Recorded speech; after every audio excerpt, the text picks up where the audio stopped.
Maloclusiones es relación entre la arcada superior y la arcada inferior. ¿Está bien? ¿Puede coincidir con la relación esquelética? Sí puede coincidir, pero también no podría coincidir. Eso deben de tener en claro. Entonces, ¿cuál es la definición? La relación mesial de la arcada mandibular respecto a la arcada maxilar. ¿Está bien? Observamos relaciones caninas, molares, igual. ¿Qué es lo importante? ¿Qué es lo que nos llama la atención? ¿Qué es lo característico? ¿Qué sería?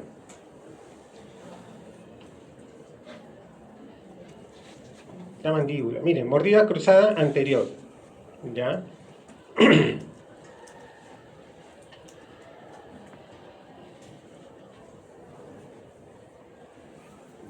Miren, dentro de la etiología, o dentro de prevalencia, miren. Miren la prevalencia que tiene cada una de las maloclusiones. Esto es sacado de una revisión sistemática del año 2019, Dental Press. ¿Está bien? ¿Cuál es la más común? La clase 1. De estas tres, ¿cuál es la menos común? La clase 3.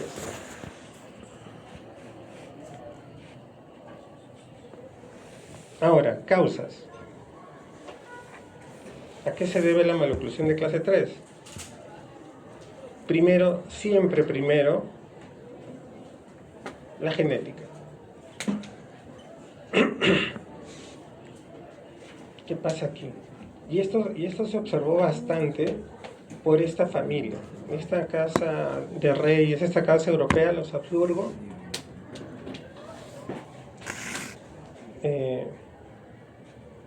cuando hicieron el árbol genealógico de esta familia, encontraron pues que estas características o este patrón de crecimiento de la mandíbula era bien frecuente entre ellos.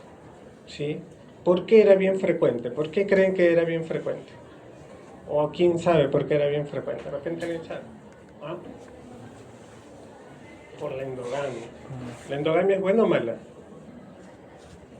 Malo. ¿Qué dicen? ¿Será buena o mala? Tienen sexo entre hijos. ¿Qué dicen? Primos. ¿Será buena o mala la endogamia? Depende. No sé por qué se ríen. Me preocupa que se rían. Miren, de los últimos Habsburgo, todos los problemas que tenían. No es buena la endogamia, ¿sí? No solo por temas morales, sino que genéticamente no es bueno. Entonces, al encontrar este patrón, vieron pues que la genealogía de esta casa austríaca de los Habsburgo tenía el componente esquelético muy marcado. Lo encontraban bastante. Entonces, cuando ustedes, por ejemplo, van a ver a un paciente, sobre todo en crecimiento, es importante que ustedes presten atención a la parte de la historia clínica, de recabar información sobre los antecedentes familiares. De repente ustedes piensan, o sea, ¿tienen una idea de lo que es clase 3 y cómo se trata o no tienen ni idea? Ya tienen una idea, ya. Entonces, ¿qué pasa si tú le pones una máscara facial a un paciente niñito, chiquito, pero tiene un problema mandibular?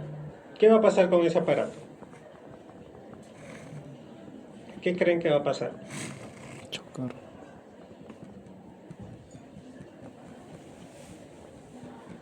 No funciona. O sea, lo que va a hacer la máscara facial es jalar los dientes, los superiores, porque la máscara facial es un aparato que se utiliza para traccionar el maxilar. Traccionas el maxilar y tienes un componente de vestibularización de los incisivos, es parte de. Entonces, si tú le pones una máscara facial a un niño con mordida cruzada anterior y con problema mandibular, puede que en algún momento se mejore, pero esa mandíbula va a seguir creciendo, va a seguir creciendo, va a seguir creciendo. Entonces, por las puras le vamos a colocar ese aparato. ¿Está bien? Entonces, para tener en cuenta eso primero. Factores epigenéticos. Miren, un factor epigenético considerado es el problema en la pituitaria, acromegalia, ¿sí? Un tumor benigno en la hipófisis que podría ser que el paciente tenga un crecimiento anómalo. ¿Está bien?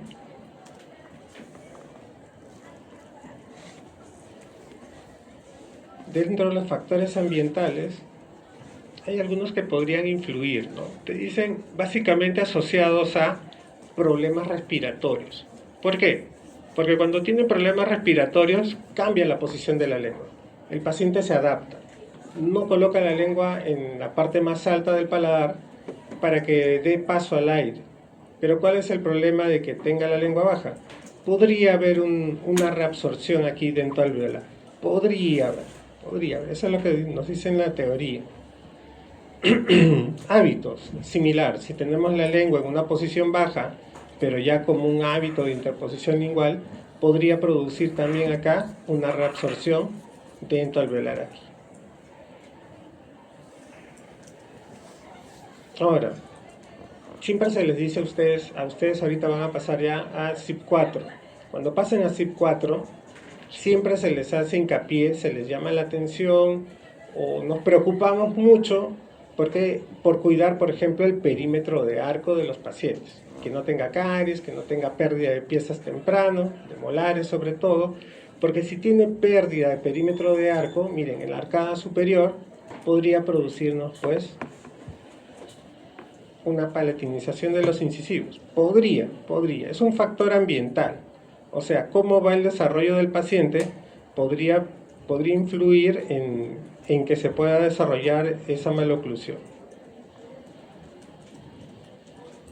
Y así como puede producir una pérdida de perímetro de arco, una mordida cruzada, una presencia de un supernumerario en la arcada inferior podría producirnos un aumento en el perímetro inferior.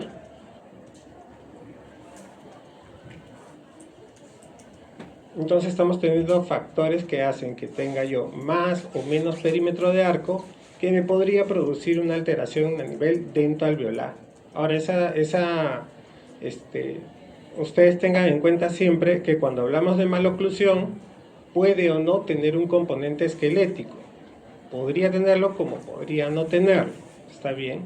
Estos factores epigenéticos locales no hacen referencia pues a los pacientes que de todas maneras tienen un crecimiento esquelético mandibular, sino que hay alteraciones o hay factores que van a producir a que se desarrolle esa maloclusión de clase 3, más dentoalveolar que otra cosa.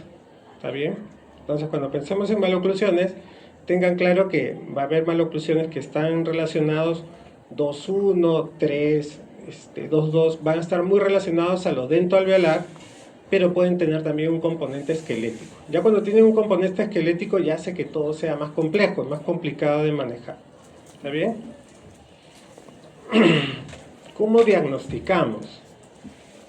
Primero, todas las maloclusiones, todas, tenemos que evaluarlas en estos tres sentidos: en sagital, en vertical y en transversal. ¿Está bien? Sagital vamos a decir si son clase 1, clase 2, clase 3. ¿Claro? Estamos claros, ¿no? Ese es sagital. Vertical, mordida abierta, mordida profunda. Transversal, mordidas cruzadas posteriores, bilaterales, unilaterales. ¿Está bien? Entonces, la clase 3, desde el punto de vista sagital, podría ser por una retrusión maxilar o por un prognatismo mandibular. Desde el punto de vista clase 3, sagital. Desde el vertical, mordida abierta y mordida profunda, y transversal si es que hay mordidas cruzadas. ¿Ya? Ahora, ¿qué es lo característico de la clase 3? ¿Quién dice? Por ahí lo dijeron hace rato. ¿Qué es lo característico de la clase 3?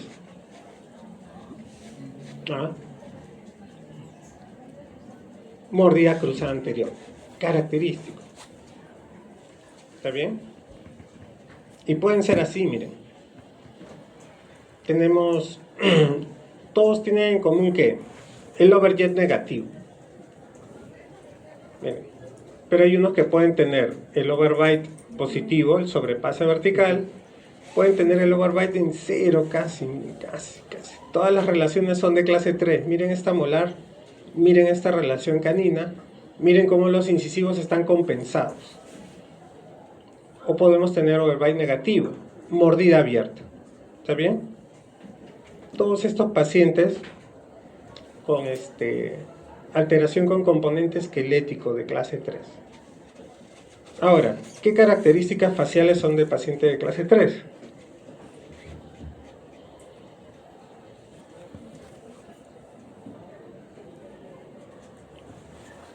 Proyección cigomática deficiente, depresión infraorbitaria, aplanamiento del surco nasogeniano.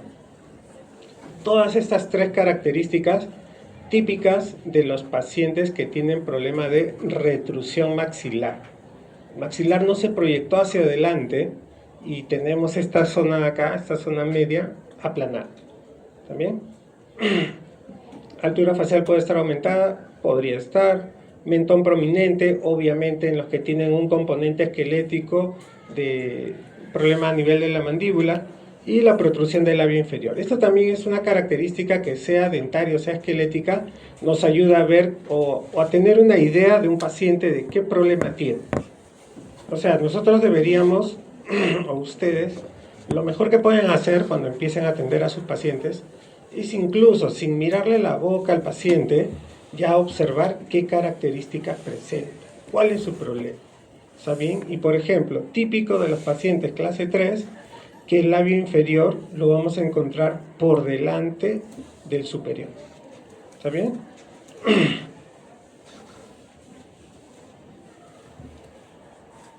Características cefalométricas, miren. Pueden presentar combinaciones. Aquí esquelético nos referimos, básicamente nos interesa cómo han crecido los maxilares y qué pasa con los incisivos. ¿Está bien? Por ejemplo, podemos tener un maxilar normal de un tamaño adecuado, pero una mandíbula protrusiva, un maxilar retrusivo y una mandíbula normal, o podemos tener la combinación de los dos también.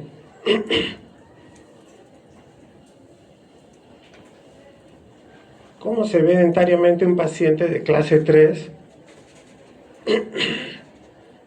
Hoy no le tapé los ojos.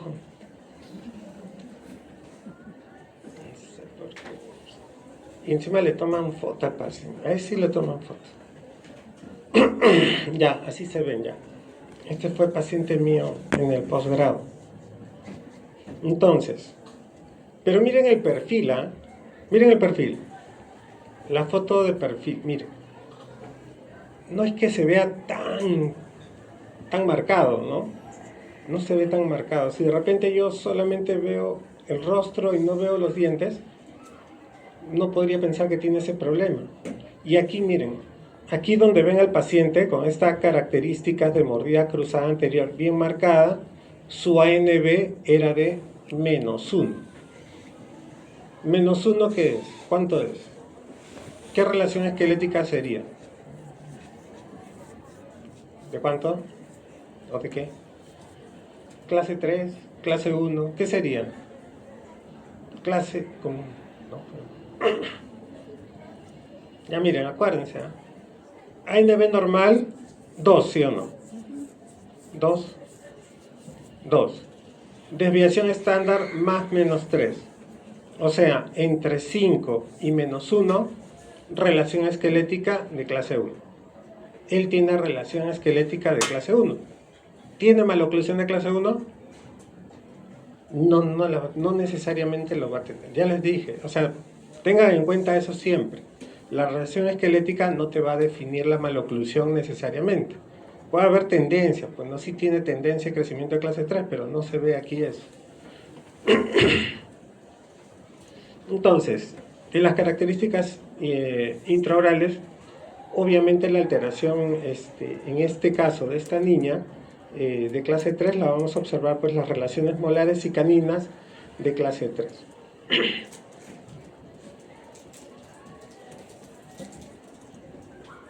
Ahora, como les dije, ustedes han recibido ya clases de maloclusión clase 1, 2.1, 2.2 y ahora 3. ¿Está bien? Esas son las maloclusiones que define el doctor Angle en su artículo original, año 1899.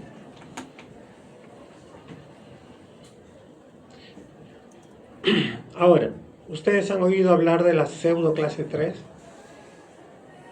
No. ¿Saben qué es una pseudo clase 3? Claro, falso. Y es que miren, en el sistema de clasificación solamente aparecen estas 4 posibilidades de maloclusiones. ¿Está bien?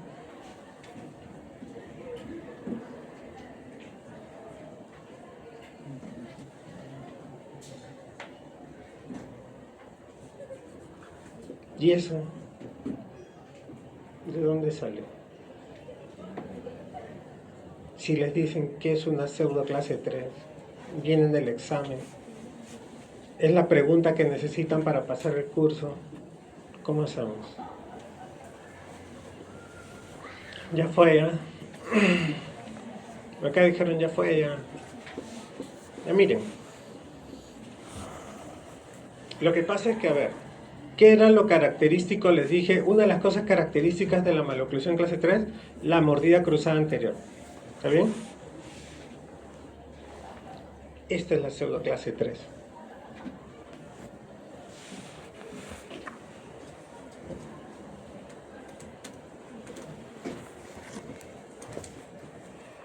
¿Ven esta primera foto? Mordida cruzada anterior. Por alguna razón los pacientes cambian su mordida. Entonces, de repente su mordida adecuada, su mordida correcta es esta segunda imagen, pero normalmente en habitual busca un acomodo funcional, le dicen, ¿no? Y por eso es que desliza hacia adelante la mandíbula. Ahora, ¿por qué se puede deber? ¿Contactos prematuros podrían haber?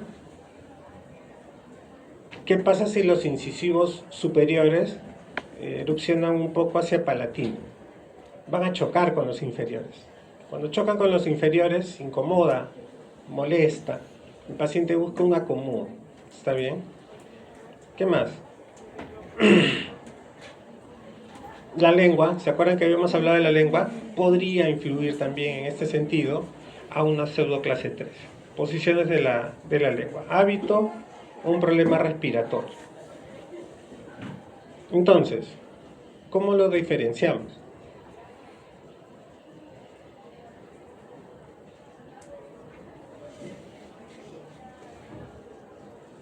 Ustedes han visto que en el formato de presentación de caso que tienen, al inicio dice algo así como que hay algunas sugerencias o indicaciones de toma de fotos.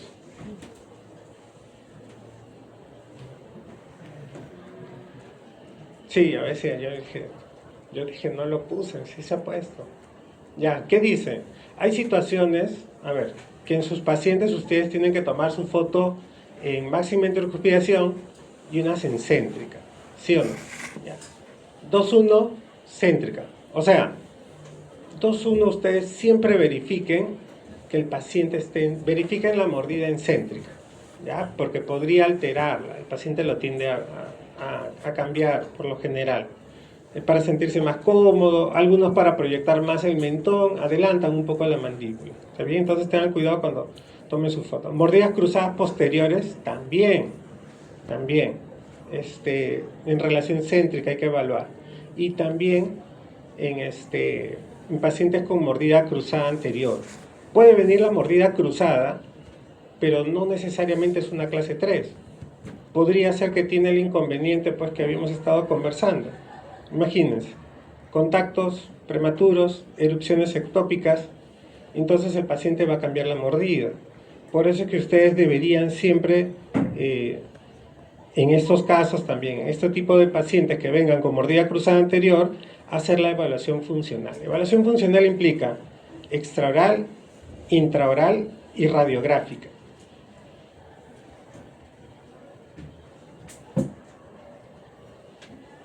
Intraoral, miren.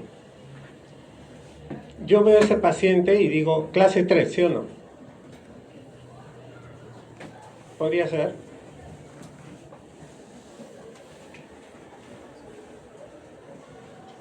¿Podría ser clase 3 o no? ¿Qué dices?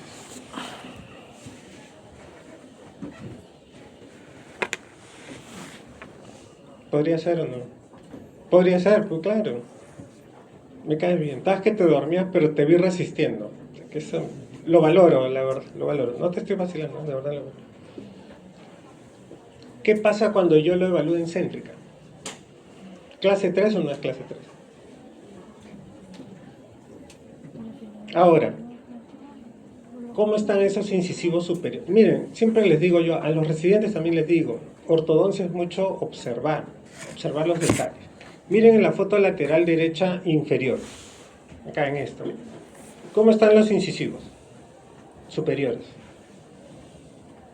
Están recontrapalatinizados. ¿Está bien? Entonces, ¿cómo yo digo de que esta mordida cruzada que presenta aquí es que el paciente es un problema no de clase 3, sino es una pseudo clase 3? Lo evalúo en céntrica y observo que las inclinaciones de los incisivos. Eso me va a ayudar. Miren aquí. ¿Qué tal ahí?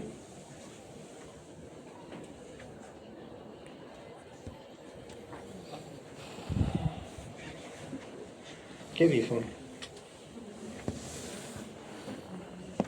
Esta fue mi primera paciente de la especialidad.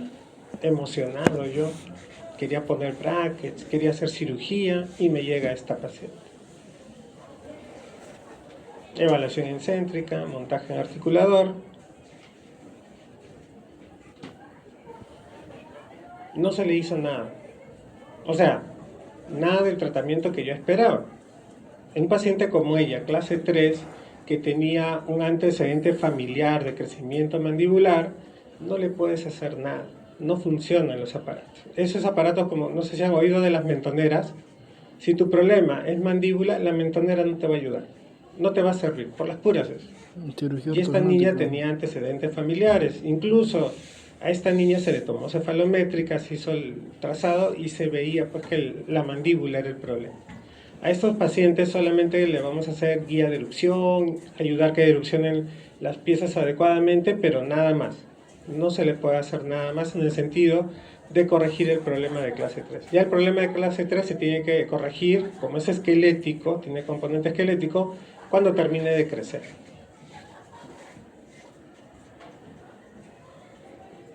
¿Ven ahí? Miren.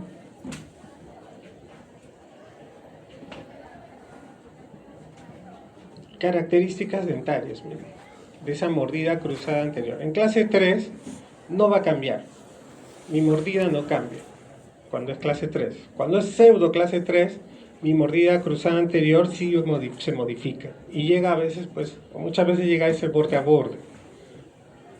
Cuando tú evalúas al paciente, tú ves que está con esas características, inclinación de incisivos, llegas a un borde a borde en céntrica, no hay componente de crecimiento mandibular, uno lo puede tratar, uno lo puede corregir. Y en estos casos, cuando se presenta así este paciente por problema maxilar, mientras más temprano es mejor. Intraoral. Ahora vemos extraoral, ¿ya? Y lo vemos comparando a clase 3 con pseudo clase 3 para que ustedes diferencien. Es el mismo paciente.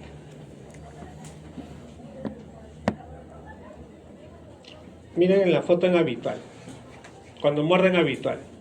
Obviamente la mandíbula la adelanta, ¿sí o no? Si es una pseudo clase 3, la va a adelantar y va a tener diferentes características de perfil si es que está en céntrica o está en habitual. ¿Por qué? Porque al adelantar se proyecta la mandíbula hacia adelante. El mentón. Miren esa diferencia del mentón.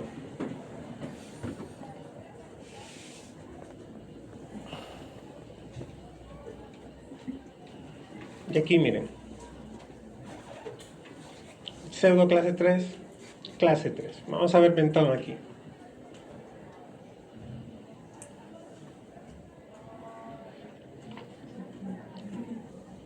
Miren el mentón del paciente en máxima intercuspidación en céntrica, y miren, obviamente este paciente tiene un componente de crecimiento mandibular. Vamos a anotarlo así marcado. ¿Qué otra zona observamos o evaluamos extraoralmente? La convexidad, esta zona, miren, el área malar. Miren la proyección que tiene aquí y miren la proyección que no tiene aquí. ¿Ven que está aplanado? Ya. Entonces, ¿qué me indica este aplanamiento? Que el paciente tiene una poca proyección del maxilar, tiene una retrusión maxilar posiblemente. Acuérdense que la clasificación de maloclusiones, cuando ustedes clasifican, no es solamente relaciones molares y caninas. Tenemos que ver las demás características, en este caso extraorales, para yo poder decir, este es clase 1, clase 2, clase 3.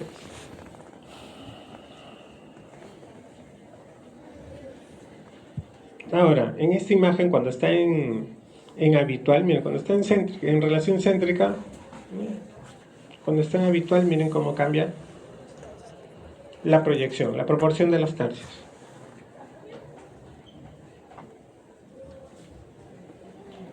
Ahora, vimos intraoral, vimos extraoral y vimos, o vamos a ver, radiográfico.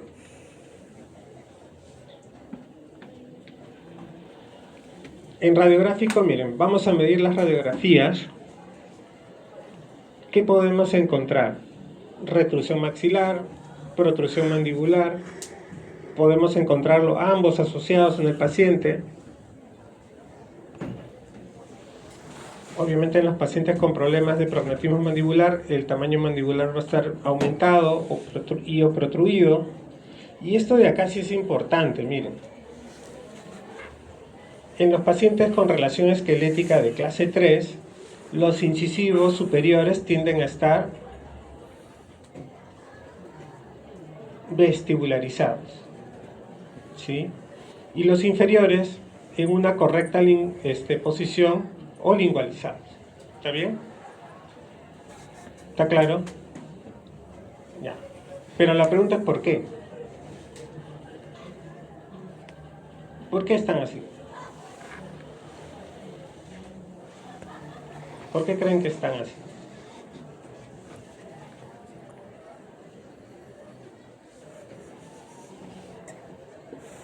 Los dientes buscan compensar ese crecimiento.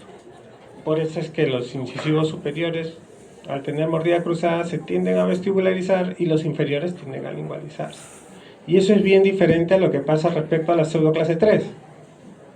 Primero, si vamos a hacer cefalometría a un paciente con mordida cruzada anterior, es evaluación, la radiografía la deberíamos tomar en relación céntrica. No va a ser lo mismo que el paciente adelante o si lo tomamos en relación céntrica. Pues obviamente el paciente en habitual, adelantar en los pseudo clase 3, al adelantar la mandíbula, se va a proyectar más hacia adelante, va a parecer como si estuviera protruido. Y en estos casos, como vimos en la foto clínica, vamos a ver que los incisivos superiores están palatinizados y o retruidos, y los inferiores o vestibularizados o en una posición adecuada. ¿Está bien? ¿Les ha quedado más o menos claro cómo va esto de diferenciar clase 3 con pseudo clase 3? ¿Sí? ¿Más o menos? ¿Una idea? Ya. Vamos a ver tratamiento, ¿ya? Eso de repente les gusta más. ¿Qué pasa aquí? ¿Qué hacemos? Llega así.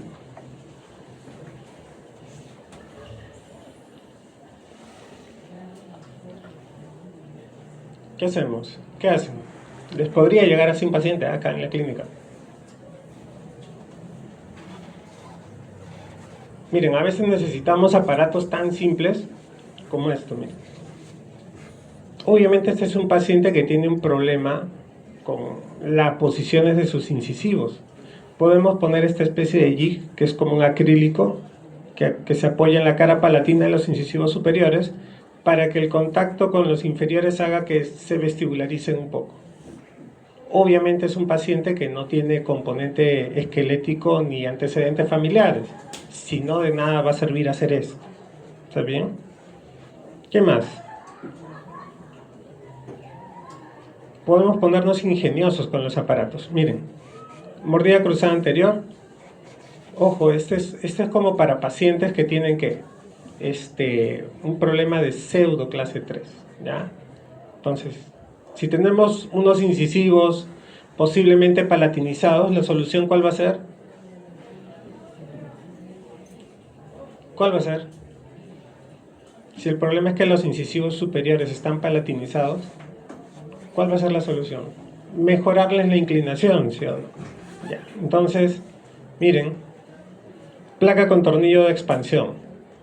Pero miren, el tornillo no va en el centro como para activarlo y que se expanda transversalmente, sino el tornillo viene así, miren, cortado acá, cortado aquí, para que cuando se active vestibularice los incisivos solamente.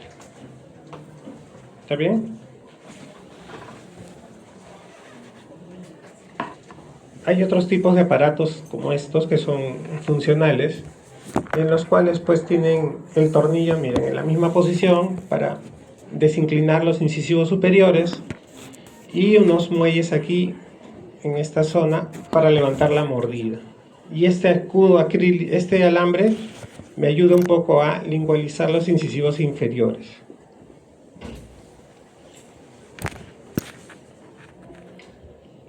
Ahora, les hablaba, eso es en denticiones tempranas, pues, ¿no? En dentición mixta,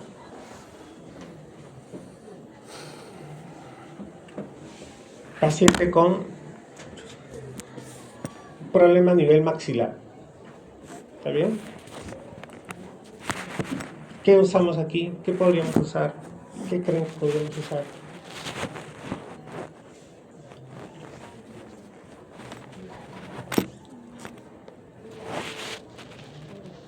Miren, acá se utiliza, bueno, cuando se requiere se puede usar este disyuntor, pero lo que nos interesa básicamente es estos ganchos que tiene el aparato. Si no necesita una disyunción, de repente se puede hacer sin este tornillo, ¿no? Pero la idea es tener que unos ganchos aquí, ¿para qué? Traccionar. Traccionar así, miren. Bueno, en este caso sí se usó el tornillo de expansión para transversalmente mejorar, pero el aparato que se usa es este, es una máscara facial. Este aparato es el que me ayuda a mí a jalar el maxilar, traccionarlo. El aparato de anclaje está apoyado en los dientes y a través de estos ganchos la paciente usa unas ligas que lo que hace es traccionar. Funciona en los pacientes que tienen problema de retrusión maxilar. Funciona bien. ¿Cuál es el problema? Los dientes superiores te los vestibulariza mucho. Es parte de, no se puede hacer más. Y funciona, sí funciona. Sí funciona. Funciona bien. Los aparatos para pacientes con retrusión maxilar funcionan bien. Pacientes en crecimiento.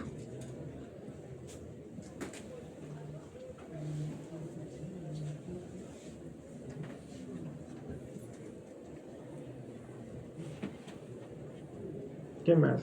Esta paciente aquí, por ejemplo, la que les comenté, ella tenía el problema de prognatismo mandibular. ¿Qué íbamos a hacer acá?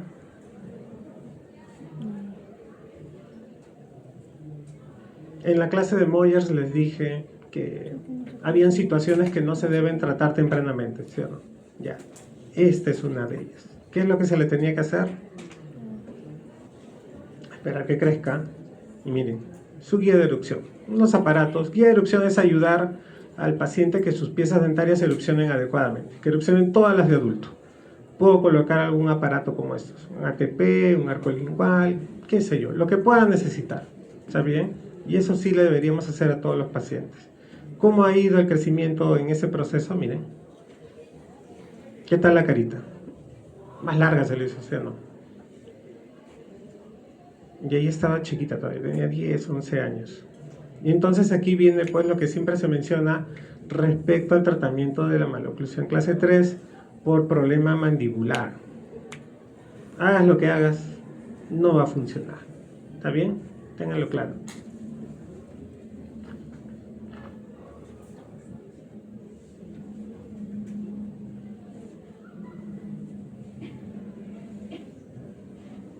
Ahora miren, ¿cómo se tratan los problemas de clase 3 por prognatismo mandibular? Cirugía, claro, con cirugía. Pero no es así nomás, miren. ¿Qué es eso? Miren, aquí viene el paciente así. Súper negativo Soberjet. ¿Está bien? Entonces, ¿qué es lo que tenemos que hacer? Se hace un tratamiento ortodóntico quirúrgico. ¿Está bien? Obviamente el maxilo tiene que corregir esos problemas de crecimiento. Esos problemas de crecimiento se corrigen cortando el hueso. Puede ser retruyendo la mandíbula o adelantando el maxilar. ¿Está bien? Pero los maxilos para operar necesitan tener una buena oclusión, una buena mordida. Y ahí nos encargamos los ortodoncistas. Entonces, brackets. Miren, incluso miren las fotos laterales de este paciente. El overjet negativo, su clase 3, se aumenta mucho más. ¿Está bien? Se aumenta mucho más. Entonces, luego va a pasar a cirugía. Vamos a ver esta acá.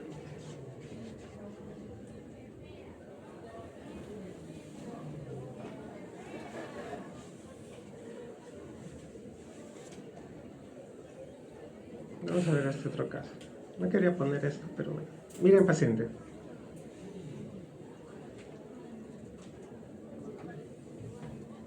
Un problema de mandíbula y de maxilar.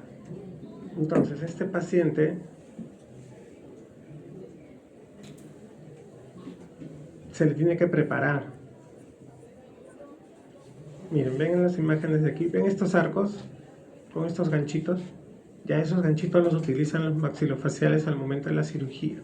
Igual, ¿no? Se utilizan, lo usamos para usar algún tipo de ligas con el paciente y todo eso. Pero ¿cuál es el detalle? Yo tengo que dejar una buena oclusión al paciente. ¿Cómo sé que tengo una buena oclusión?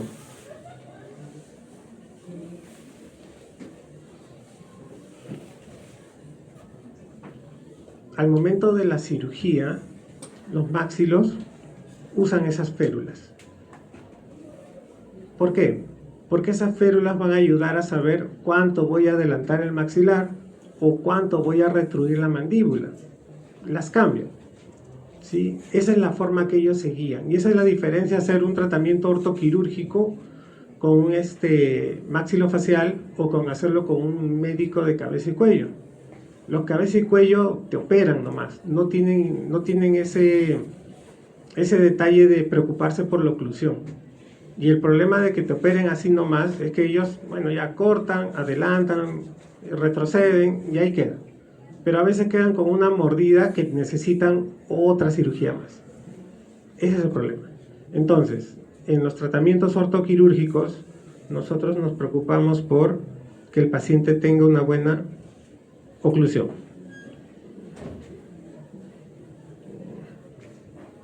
Vamos a ver, espérense. Aquí. Ahí, por ejemplo, ese paciente, para tener estos pines, estos ganchos, estos pines, es que quiere decir que ya está listo para la cirugía. ¿Cómo sé yo que está listo para la cirugía? A los pacientes le tenemos que tomar modelos. Llegamos a cierta parte del proceso de tratamiento ortodóntico, le tomamos modelos y los modelos los afrontamos. Simulamos buenas relaciones oclusales. Cuando tengo una estabilidad, buenas relaciones, el paciente está listo para la cirugía. ¿Está bien? Y por eso es que ya se le coloca este arco que tiene estos ganchos, estos pines. ¿Sí?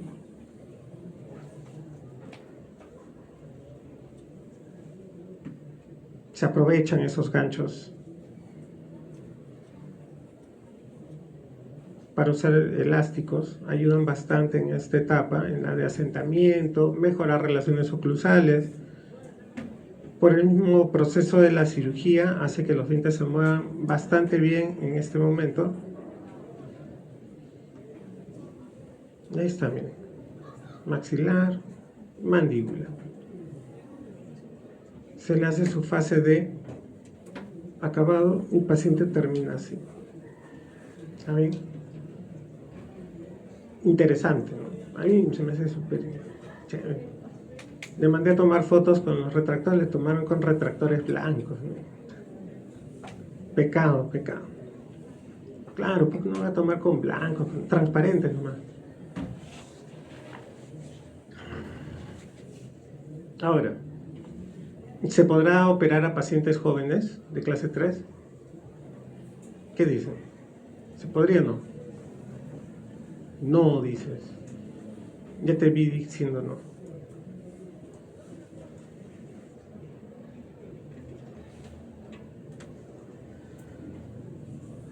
¿Se podrá o no se podrá?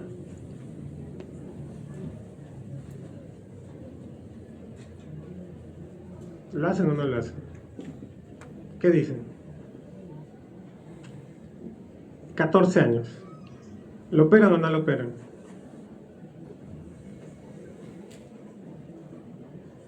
Sí se puede. Solo en estos casos muy especiales. Cuando el problema esquelético le trae al paciente un problema funcional, se le hace difícil comer, tomar agua, por ese tipo de cosas. Cuando están psicosocialmente afectados, los pacientes con problemas esqueléticos, a veces, no todos, tienen muchos problemas que se sienten mal consigo mismos, se sienten rechazados, etcétera, qué sé yo. Obviamente eso es bajo una evaluación bien exhaustiva, pues, ¿no? Por parte de psiquiatras y psicólogos podría ser una posibilidad. Y obviamente también por temas estéticos, cuando el tema estético les afecta demasiado. Entonces, vamos a saltar esto. Normalmente, a los pacientes quirúrgicos se les debe operar cuando terminan de crecer.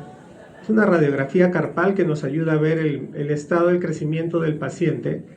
Entonces, a un paciente termina de crecer como a los, puede ser 16, 17, 18 años. Si queremos saber exactamente cuánto le falta terminar para crecer, tomamos una radiografía carpal.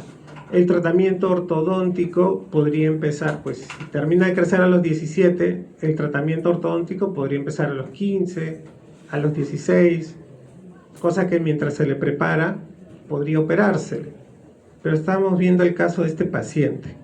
Por temas psicosociales, quería operarse. ¿Está bien?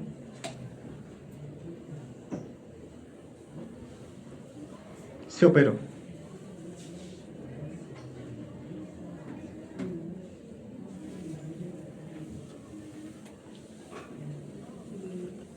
¿Se ve mejor, sí o no? ¿Se ve mejor su mordida?